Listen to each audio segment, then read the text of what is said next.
Donc on l'a vu, je sors de 8 mois d'enfermement. Nous sommes à ce moment-là en janvier 1999. 8 mois d'enfermement, 6 mois à Fresnes déjà, c'est quelque chose d'infernal. Et ensuite 2 mois en psychiatrie, dont 1 mois et demi en unité pour malades difficiles. C'est l'enfer. La torture, etc., les excréments sur les visages par les fous qui sont à côté et tout. La torture la plus complète. Donc janvier 99, je ressors et j'essaye de me construire à nouveau une vie. J'avais déjà tout perdu avant l'enfermement. Inutile de dire qu'après, je n'avais plus rien. Je suis couvert de dettes, interdit bancaire, donc je ne peux rien avoir à moi, je ne peux rien louer. Je dépends des uns et des autres. Je fais de la sous-location au noir ou des choses comme ça. Enfin là, c'est vraiment l'enfer à ce moment-là. Je mène donc cette vie au noir, enfin je reprends cette vie souterraine au noir pendant 1 an encore, jusqu'au début de l'année 2000, où là je décide de partir quelque temps en Autriche. Par ailleurs, la Cour européenne des droits de l'homme était saisie. D'Autriche, je viens à Strasbourg, où je décide de faire un peu la manche devant la Cour européenne des droits de l'homme. Nous sommes dans les premiers jours du mois de mars 2000, et à ce moment-là, je suis à nouveau arrêté par la police, accusé de diverses menaces, etc. Donc, je me retrouve à nouveau emprisonné, 5 mois de détention provisoire à Strasbourg. Je serai à un moment transféré à Épinal pour des expertises. Alors, je vais dire tout de suite un mot de ces expertises, elles sont très intéressantes. J'ai été examiné par 2 experts, Madame Merzougui et Monsieur Ternier. L'expertise a été particulièrement longue, elle s'est déroulée les 1er, 4, 5, 6, 7, 8 et 11 avril 2000. Cet examen n'a pas mis en évidence de pathologie de sa personnalité. Pas d'anomalie du fonctionnement mental, ni d'organisation paranoïaque de la personnalité. Il a intégré un système de valeurs certain, il connaît les interdits et les lois, il est apte à les respecter et ne possède aucune tendance à la transgression. Le fait que dans de telles conditions sa personnalité ne se soit pas décompensée constitue à notre sens un facteur d'équilibre psychique.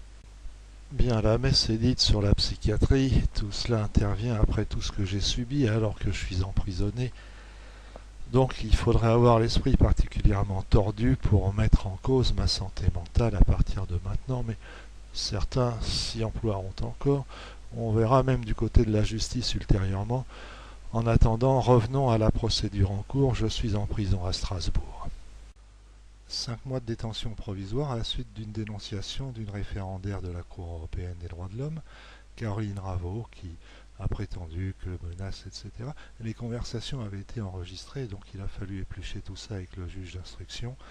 Finalement, il manquait une cassette, enfin bon, c'était pas très clair. Le juge d'instruction a entendu Caroline Raveau qui ne savait plus trop quoi dire, et puis nous sommes donc retrouvés devant le tribunal correctionnel au mois de juillet 2000.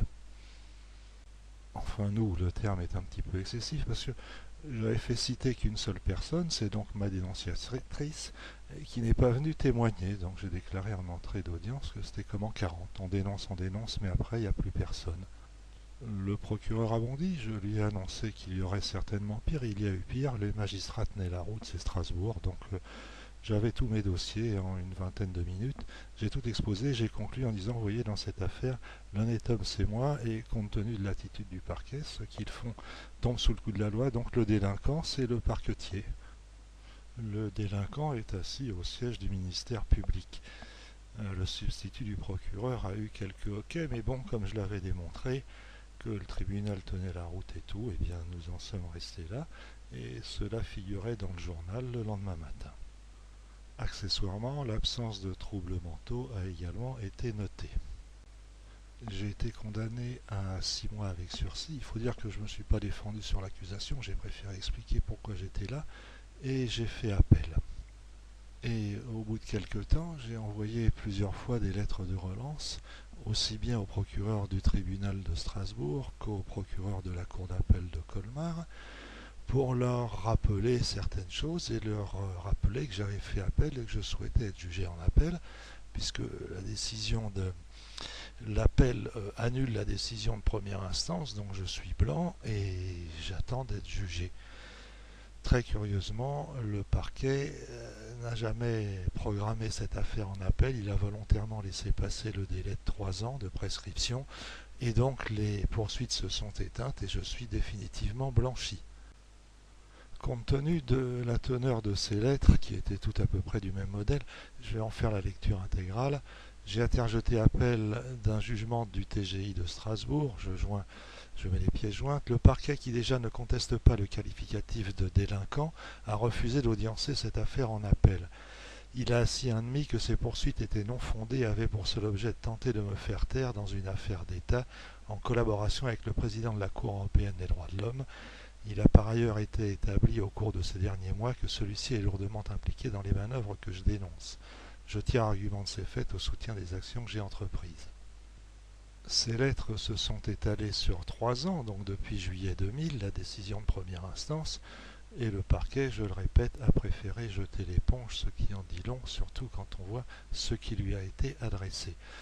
Mais revenons à ce qui s'est passé immédiatement après ma libération en juillet 2000, après un mois de tranquille au mois d'août. Que s'est-il passé? On m'a à nouveau enfermé chez les fous. Dans les derniers jours d'août et premiers jours de septembre, enfin le tout a duré 3-4 jours, j'ai fait la manche en uniforme devant l'AFP avec divers documents, notamment ceux qui concernaient la procédure à Strasbourg. Et puis, pour faire une photo, j'ai fait la manche en uniforme de pilote devant Matignon. Et là, on m'a embarqué chez les fous. J'avais pourtant toutes les expertises sur moi, les expertises Merzougui, Ternier, dont j'ai fait état. J'avais les documents sur moi, plus l'article de presse des DNA, etc. Ça n'a pas empêché qu'on m'envoie chez les fous. Bien, ça c'était à Paris. La France est déjà notoirement connue pour ses abus en matière psychiatrique, mais s'agissant de Paris, c'est de notoriété publique. Donc il faut bien voir que tout ça s'est fait dans une double illégalité. D'une part, bon, quand on voit les certificats qui ont été établis, ça tient pas debout, mais surtout, il n'y a jamais eu une déclaration de maladie. Il faut savoir que pour enfermer quelqu'un, il faut qu'il soit déclaré malade. Et qu'en plus, cette maladie nécessite un internement. Et dans mon cas, il n'y a pas de constat de maladie. Tous les documents médicaux pour cet internement ne font pas état d'une quelconque maladie. Observation, on a un doute, on ne sait pas, on s'interroge. Enfin, tout cela est parfaitement illégal. Bref, moins de 15 jours plus tard, dans la nuit du 12 au 13 septembre, je m'évaderai en passant par un vasistas tout en haut d'un couloir en pleine nuit et en franchissant 3 murs d'enceinte. Et j'irai me mettre au vert. Je gardais un contact avec le monde extérieur via Internet et le 5 février, je recevais un courriel de l'avocat strasbourgeois qui a toujours fait normalement son travail, il est assez éloigné de Paris, loin des réseaux et autres, qui m'indique que je suis activement recherché par les services de police, lesquels m'ont contacté pour essayer de me localiser, sans s'embarrasser du secret professionnel d'ailleurs.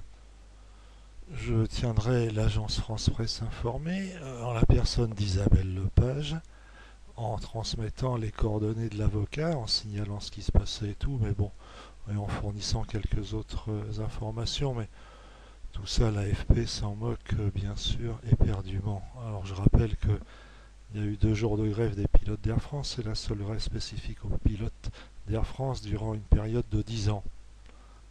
Je serai finalement arrêté dans la Nièvre, après que les gendarmes, au mois de mars, après que les gendarmes aient planqué pendant plusieurs jours à la poste de Corbigny, je devais être présenté à un juge d'instruction, m'avait-il dit, parce que j'étais recherché pour des délits, etc. Je leur ai raconté qu'est-ce que c'est que cette histoire, ça tient pas debout, tout cela n'existe pas. Ils ne savaient pas trop si c'était du lard ou du cochon, les gendarmes. Et puis au bout de quelques heures dans leurs locaux, ils ont eu une information du parquet. On arrête toutes les poursuites judiciaires contre M. Jacquet, il n'y a rien à lui reprocher judiciairement. Mais comme j'étais dans les mains de la police, eh bien on m'a reconduit en psychiatrie à Paris où je suis resté enfermé jusqu'au mois d'août 2001, moment où j'ai pu ressortir. Je suis retourné dans la Nièvre où j'ai été à plusieurs reprises convoqué et entendu par les gendarmes qui voulaient savoir mes intentions, etc. Tout ça en toute illégalité parce qu'on ne peut pas arrêter les gens sans motif. Les gendarmes en étaient bien conscients, d'ailleurs ils en avaient par-dessus la tête, les gendarmes de Corbigny, à tel point qu'ils étaient de mon côté en disant ouvertement que les juges parisiens commençaient Alors pesez lourdement. Je précise que dans le même temps, j'écrivais à tous ces gens-là, aux avocats, aux bâtonniers, etc. Personne ne me répondait. À la chancellerie, au garde des Sceaux, personne ne me répondait. Anecdote en passant, on peut lire dans la presse du 23 juillet 2002 une information sur un éventuel financement de la campagne électorale de Jospin par Airbus. Mais bon, passons. Et parallèlement se développera l'affaire Airlib, cette compagnie qu'on a donnée pour un euro symbolique à Jean-Charles Corbet. Ça a fait couler beaucoup d'encre ultérieurement. Jean-Charles Corbet, président de la section Air France du syndicat national des pilotes de ligne. Bref, un superbe acte de corruption. On s'est attaché les services d'un syndicaliste en lui faisant un énorme cadeau, mais surtout, on se rend compte à ce moment-là que Michel Asselyne obtient un poste important dans cette compagnie et il est même soutenu publiquement par Corbet. Et maintenant à nouveau, un grand moment de la justice française, nous sommes au printemps 2003. Personne ne me répond, on refuse toujours de me répondre, qu'il s'agisse du côté de la magistrature, à la chancellerie, ailleurs, partout, ou qu'il s'agisse des avocats, des bâtonniers successifs. En revanche, ces gens-là, entre eux, s'écrivent beaucoup, et nous allons voir maintenant très rapidement, parce qu'elles sont toutes de la même teneur, une série de lettres émanant du Conseil de l'Ordre et transmises au parquet à mon sujet. Et dans le même temps, ces gens-là refusent de me répondre. Une lettre de Bernard Vattier, ex-bâtonnier, et toute une série de lettres du Conseil de l'Ordre où on voit qu'il est toujours question des divers bâtonniers, également de Christian Charrière-Bournazel qui deviendra bâtonnier. Toutes ces lettres sont étalées sur 4 mois, de mars à juin 2003. Elles me concernent, elles sont adressées au parquet, on s'inquiète sur ma santé mentale et autres, et dans le même temps, ces gens-là refusent de me répondre. Il faut bien se souvenir que je suis en vadrouille, je suis SDF, je n'ai pas d'adresse postale, donc j'ai une adresse courriel, je leur demande de me répondre par un courriel, ils ne me répondent pas, mais ils dépensent une énergie folle à mon sujet. Dans le même temps, comme effectivement on veut me faire passer pour fou, toutes ces lettres déclarent que je suis perturbé, etc., il faut donc essayer de me faire rechercher, et tout ce beau linge, le NKVD de la place Dauphine, transmettra même les copies des lettres, et dans les différentes lettres, on verra qu'ils font état du fait qu'ils transmettent les enveloppes des courriers qu'ils ont reçus en signalant cette enveloppe vient de tel endroit en France, celle-ci de tel autre endroit en France, parce que dans le même temps on organise la chasse à l'homme. Et voici donc les enveloppes rédigées de ma main qui correspondent au courrier que j'ai adressé à tout ce beau linge, sous ces bâtonniers, tous ces gens qui sont chargés normalement de défendre les libertés, etc. Et ces lettres seront transmises au parquet. Et à la fin du mois de juin, je serai arrêté, garde à vue, interrogé par les policiers qui ne comprenaient pas très bien de quoi ils retournaient. On dit il n'y a pas de menace, il n'y a rien, on ne comprend pas. Il n'y a même pas de quoi vous mettre en examen, mais bon. Donc voici un PV de police. Ils sont même les policiers allés saisir des documents à Matignon, des courriers que j'avais adressés, et puis on peut voir qu'il n'y a pas de menace, il n'y a rien du tout. Au contraire, je précise qu'il n'y aurait pas d'atteinte aux personnes et que tout se passera dans la bonne humeur, sans atteinte aux personnes, avec le sourire. Voilà, les policiers ne comprenaient pas. Ils me disaient mais c'est quoi, enfin, il n'y a rien, vous ne serez même pas mis en examen. Eh bien en fait, je ferai plus qu'être mis en examen puisqu'on m'enverra à nouveau en prison à Fresnes. Le motif est assez foireux, on me reproche d'avoir exercé des pressions sur la justice. Bon, ça devient pitoyable, risible. Et donc je passerai un mois à Fresnes, je serai libéré au bout d'un mois. Bon, il y a du progrès, avant c'était 5 mois minimum les enfermements, maintenant on passe à un mois, ça va mieux. Je suis donc libéré à la fin du mois de juillet 2003. Je continue à vivre pendant un mois, 2 mois, dans le circuit des amis, de la famille, etc. Mais tout ça ne devenait plus possible. Et je me suis retrouvé chez les clochards, donc je suis allé à Paris, autant être à Paris, parce qu'Internet se développait et il y avait certainement à faire ici, dans ce domaine. Donc je me suis retrouvé chez les clochards, Pouilleux, Puant, Lavinasse et tout ça. Enfin, j'étais un petit peu en dehors de tout ça, mais je vivais dans ce milieu. Mais du coup, j'ai fréquenté les bibliothèques municipales qui sont gratuites. Je me suis instruit en matière de web, d'internet et tout ça, de construction de sites. Je me suis inscrit à Emmaüs où j'étais dans les centres informatiques d'Emmaüs, Cyberagora. Et tout ça m'a permis non seulement de vivre, mais également de m'instruire en matière informatique. Par ailleurs, j'ai touché le RMI, donc je pu mettre un peu d'argent de côté. Dans cette même période, j'ai écrit aux avocats, aux bâtonniers, à la chancellerie, etc., en disant je suis SDF et tout, j'en ai apporté toutes les preuves, on ne m'a jamais répondu.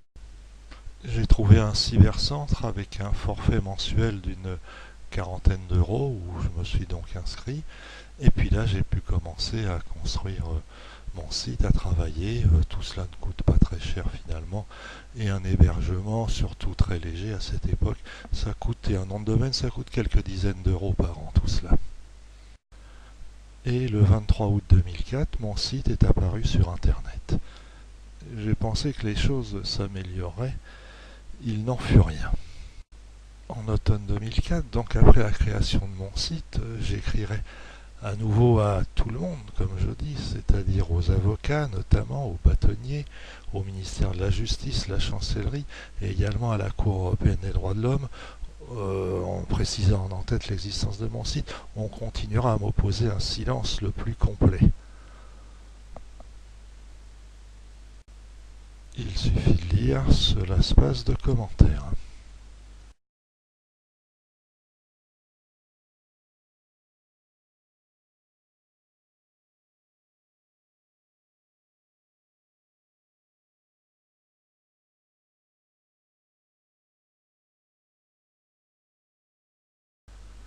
Et en janvier 2005 sort le film Aviator.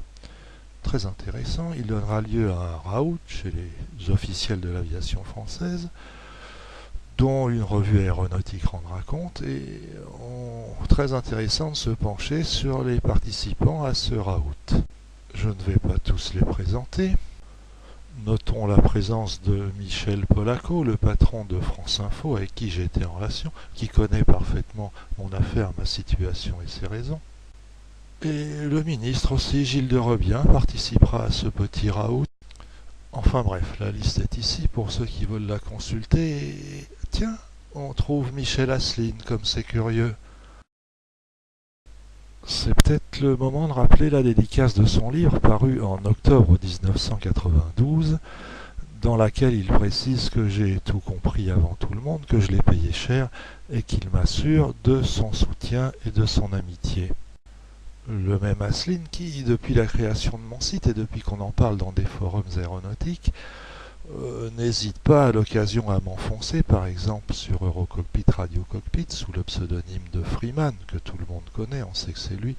Il n'hésite pas à l'occasion de me traiter de fou, paranoïaque, et de dire que Absheim c'est terminé. Alors je rappelle la page 22 de mon livre paru en 1994 qui montre que depuis le début je ne suis pas dupe, mais il a fallu que je m'adapte à l'environnement, aux circonstances. Dans le même temps, on continue à refuser de me répondre, qu'il s'agisse des avocats, du bâtonnier, de l'administration de l'aviation civile, du ministère de la Justice, du ministère des Transports ou de la Cour européenne des droits de l'homme. En revanche, on ne m'oublie pas avec un nouveau procès en diffamation sur plainte de l'administration et du ministre des Transports. C'est curieux, là on a trouvé mon adresse de courriel pour s'adresser à moi. Et du côté des médias, où en est-on? Les dernières nouvelles d'Alsace ont sorti, le 12 juillet 2005, une rétrospective sur le crash de Absheim. La justice n'est jamais parvenue à lever le doute, titre en chapeau les DNA. Les DNA vont-ils lever le doute en évoquant mon affaire? Eh bien non, ce sera le silence complet, je n'existe plus, comme en URSS à l'époque soviétique. On en trouvera un encadré sur Michel Asselyne et également une interview de Jean-Claude Botch, qui, rappelons-le, est vice-président de l'association des victimes du crash de Absheim, justement, et également journaliste à France 3. Enfin, il a eu une belle carrière, puisqu'au départ, au moment de l'accident de Absheim, il était caméraman, il est très rapidement devenu grand reporter. Eh bien, lui aussi sera frappé d'amnésie, il m'oubliera complètement, pas un mot sur mon affaire, et dans le même temps il se plaindra du doute qui subsiste, etc. En revanche, j'ai tous les courriels qu'il m'a adressés, et ils sont sur mon site, par lesquels il m'écrit pour trouver scandaleux le sort qu'on me fait subir, toutes les méthodes utilisées contre moi pour tenter de me faire taire, et tout ce qui suit. Très curieusement, depuis que j'ai ouvert mon site, il devient plutôt très méchant avec moi, et sur certains forums, notamment Eurocockpit, Radio Cockpit, toujours, sous le pseudonyme de Catalina, il n'hésite pas à l'occasion à me traiter de fou. Mais revenons aux dernières nouvelles d'Alsace, puisqu'il s'agit d'un article des dernières nouvelles d'Alsace. Peu de temps, j'étais en relation avec la rédaction en chef d'Edena. Peu de temps auparavant, Olivier Picard, un des éditorialistes, m'avait adressé un courriel pour me souhaiter bon courage. Et entre-temps, je savais que cette rétrospective allait être publiée. J'ai repris contact avec les DNA pour leur dire, bon, coucou, s'il y a rétrospective, ne m'oubliez pas, voilà, bon, ça n'aura servi à rien. Bon, je peux quand même remercier Olivier Picard de m'avoir souhaité bon courage. Et du côté de la justice, un nouveau procès de Moscou. Dans le cadre de la procédure où j'étais poursuivi après un mois de détention provisoire à Fresnes, l'affaire est venue devant le tribunal. J'ai voulu faire citer des témoins, ça m'a été refusé. Les avocats refusaient de me défendre, impossible, donc pas d'avocat, impossibilité de me défendre, on m'octroyait à peine une demi-heure d'audience, on m'interdit de faire citer des témoins, etc. Le procès de Moscou dans toute sa splendeur, j'ai écrit au tribunal pour demander à bénéficier d'un procès normal, ça m'a été complètement refusé et finalement j'ai été condamné à je sais plus 3 mois ou 6 mois avec sursis. Les quantums de peine maintenant je m'en moque complètement, ça n'a aucune importance. Ce qui est important c'est la façon dont on s'acharne contre moi et cette accumulation de forfaitures judiciaires à mon encontre. Je précise tout de suite que ce n'est pas terminé, il y en aura d'autres. Revenons aux médias. Le 18 janvier 2006, Le Parisien publie un article sécurité aérienne et il est question d'omerta. Ah, c'est intéressant. C'est intéressant, mais il s'agit de l'omerta qui régnerait chez les pilotes, c'est-à-dire que des pilotes accepteraient de se taire pour différentes raisons. Il y aurait une espèce de mafia de pilotes qui se tairait sur ce qui se passe dans l'aviation. Bon, je cru comprendre plutôt que ça serait l'omerta des journalistes sur ce qui arrive aux pilotes qui parlent, mais bon, passons. Restons au chapitre des médias. Peu de temps après, en mars 2006, sort le livre Transport aérien, le dossier noir. Très intéressant, très documenté. On notera qu'en 4e de couverture, il est fait état de mon affaire. C'est encore plus précis et plus détaillé dans la notice qui a été donnée à tous les libraires et surtout qui a été distribuée dans toutes les rédactions, notamment aux journalistes spécialisés, au desk éco-transport, aux journalistes spécialisés de l'aéronautique. Ce livre sera pas mal évoqué par les médias français, y compris un journal télévisé de France 2, émission de Marc-Olivier Fogiel, etc. Mais bon, très curieusement, mon affaire sera toujours totalement passée sous silence. Les auteurs du livre ont prévu un documentaire, des rushs ont été faits. Tout ça s'est fait au cours de l'hiver 2006, mais il semblerait que par la suite, ils aient rencontré quelques blocages du côté des rédactions, du côté des médias français, des médias TV. Personne ne semble intéressé par un tel documentaire en France. Mais quand même, le 27 avril 2006, l'hebdomadaire Le Point met les pieds dans le plat en dénonçant la loi du silence qui protège certains intérêts.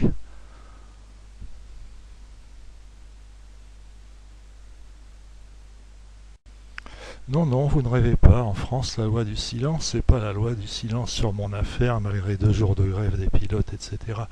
Pour protéger Airbus, non, non, il y a une loi du silence pour protéger l'équipage, et la suite est encore plus croustillante. C'est à propos de l'accident du Mont Saint-Odile, et Airbus pourrait bien sortir de la réserve dont il a fait preuve jusqu'à présent. Il faut briser la loi du silence. Ah, les guignols. Et on peut voir que c'est Bernard Ziegler qui parle au nom d'Airbus. Alors, à propos de Bernard Ziegler et de loi du silence, on va revenir sur un événement de 1961.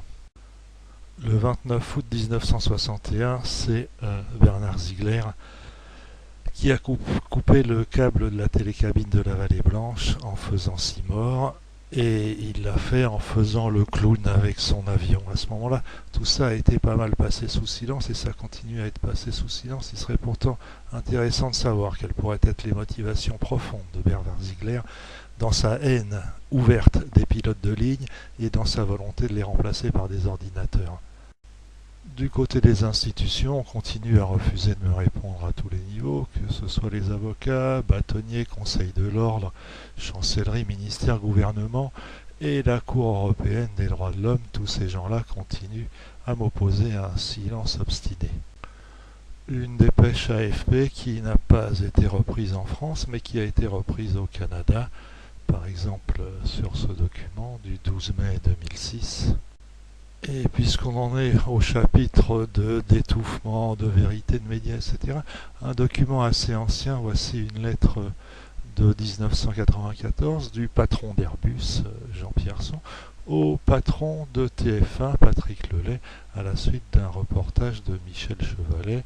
Elle est très intéressante, elle est annotée d'Étienne Moujotte en antenne, et le dernier paragraphe de la lettre est très intéressant sur les menaces assez exceptionnelles qui sont exercées par Airbus sur les médias français. Et toujours à ce chapitre du silence, de l'omerta, du mensonge, de l'intox, on revient en juillet 2006 avec un compte-rendu d'audience, une observation de Jean-Claude Bosch sur son site, donc du 2 juillet 2006. Une page complète pour se plaindre du comportement des pilotes qui se désintéresseraient de la sécurité, du procès qui a eu lieu à Colmar, etc. Ou les méchants pilotes, oulala, etc. Ce qui est dommage, c'est que, bien sûr, et comme d'habitude, il oublie de parler de ce que peuvent subir les pilotes, quels qu'ils soient, parce que des pilotes qui subissent des pressions, il y en a des dizaines et des dizaines. J'en suis un exemple, c'est tout. Ça, il oublie de le préciser, Jean-Claude Bosch, c'est regrettable. Je rappelle que j'ai tous les mails, et ils figurent sur mon site, dans lesquels il me fait part de ce constat par lequel il est hérissé, écœuré par les méthodes qui sont employées contre moi pour me faire taire et pour me discréditer. Il se fout du monde, Jean-Claude Bosch. Je suis couvert de dettes, et les créanciers, eux, ne m'oublient pas. Ils ont réussi à trouver quelques adresses de points de chute où je suis recueilli à l'occasion. Et par exemple ici, on envoie une lettre assez menaçante, saisie, enfin, etc. Je suis harcelé par les créanciers. Ces documents sont de l'automne 2006, et là maintenant, dernier avis avant poursuite. C'est toujours agréable pour des gens qui m'aident de recevoir chez eux la visite de l'huissier, parce qu'il s'agissait bien d'un huissier qui les menace de saisir leurs meubles. Quelques lettres du début de l'année 2007 adressées au directeur des affaires criminelles et des grâces, ou bien à la Cour européenne des droits de l'homme, et qui bien sûr resteront toujours sans réponse, alors que dans le même temps les procès vont se multiplier contre moi, comme on le verra. Le 18 septembre 2007, j'aurai des nouvelles de l'AFP. Tiens, ça bouge du côté des médias. Je reçois un courriel d'Anne-Pascale Reboul. Il faut dire que j'avais envoyé un mailing à près de 200 journalistes de l'AFP pour leur signaler mon site avec quelques éléments, par exemple les fausses licences de pilote de Michel Asselineau. Bon, tout le monde comprend immédiatement, deux autres éléments. Et donc Anne-Pascale Reboul, pour me dire que là pour le moment l'actualité est très chaude et qu'elle reprendra contact avec moi ultérieurement, j'attends toujours. L'actualité sera pourtant chaude par la suite, notamment en ce qui me concerne, comme on va le voir. Mais pour autant, cela ne changera rien au comportement de l'AFP. Alors, quelle est cette actualité chaude? Le 6 décembre 2007, une bombe explose chez un avocat, Maître Brand, boulevard Malesherbes. Le bâtonnier intervient, enfin, il est bâtonnier désigné, il sera bâtonnier quelques jours plus tard. Le bâtonnier Charrière-Bournazel intervient. Or, cet avocat fut mon principal avocat en 89, 90, 91, 92. Il connaît bien mon affaire. C'est celui qui a refusé de parler au moment de la grève des pilotes. Il a souvent prétendu que je l'aurais menacé, et là, il parle de menaces. Certains ont cru que ses propos me visaient. J'ai essayé d'en savoir plus auprès de lui. Bien sûr, il ne m'a pas répondu, mais cela donnera lieu à des événements plus surprenants encore. le 17 décembre, je suis arrêté à la suite d'une plainte conjointe de 2 membres du Conseil supérieur de la magistrature et de l'avocat des faussaires de l'aviation, maître Daniel Soulez-Larivière. Les 2 membres du Conseil supérieur de la magistrature sont Dominique Latournerie et Jean-Claude Vuillemin, associés à l'avocat des faussaires. Ils déposent plainte contre moi. Je suis arrêté. Je passerai 3 jours en garde à vue parce que, au cours de cette garde à vue, je serai discrètement interrogé par la brigade criminelle, le capitaine Olivier Chazette et des adjoints, qui procéderont à des tests ADN et à des tests d'écriture parce que je suis soupçonné d'avoir commis l'attentat visant l'avocat Brane. Bon, je suis soupçonné en haut lieu parce que les policiers de la brigade criminelle m'ont dit bon, on sait très bien que ce n'est pas vous, mais on procède par élimination. Voilà. Toujours est-il que j'ai passé 72 heures en garde à vue et bien sûr pour justifier cette garde à vue, je me suis retrouvé en comparution immédiate, en flagrant délit, sans pouvoir préparer la moindre défense, ni faire citer le moindre témoin, ni quoi que ce soit, sous une accusation d'avoir menacé de tuer des avocats, des magistrats et tout ça. Et crac, on me colle 2 ans de prison avec sursis. Tout ça dans un procès, c'est même plus un procès de Moscou, c'est pitoyable. Alors voici quelques documents qui montrent les procédures en cours. Il s'agit de déclarations d'appel, tout ça est en appel, sont des procès ou qui sont, parce qu'il y en a un autre, j'en ai même pas parlé, toujours le même principe, accusation bidon, procès, comparution immédiate, impossibilité de me défendre, interdiction de faire citer des témoins, rien du tout, pas d'avocat, et je claque, condamnation, et craque, condamnation, et craque, condamnation.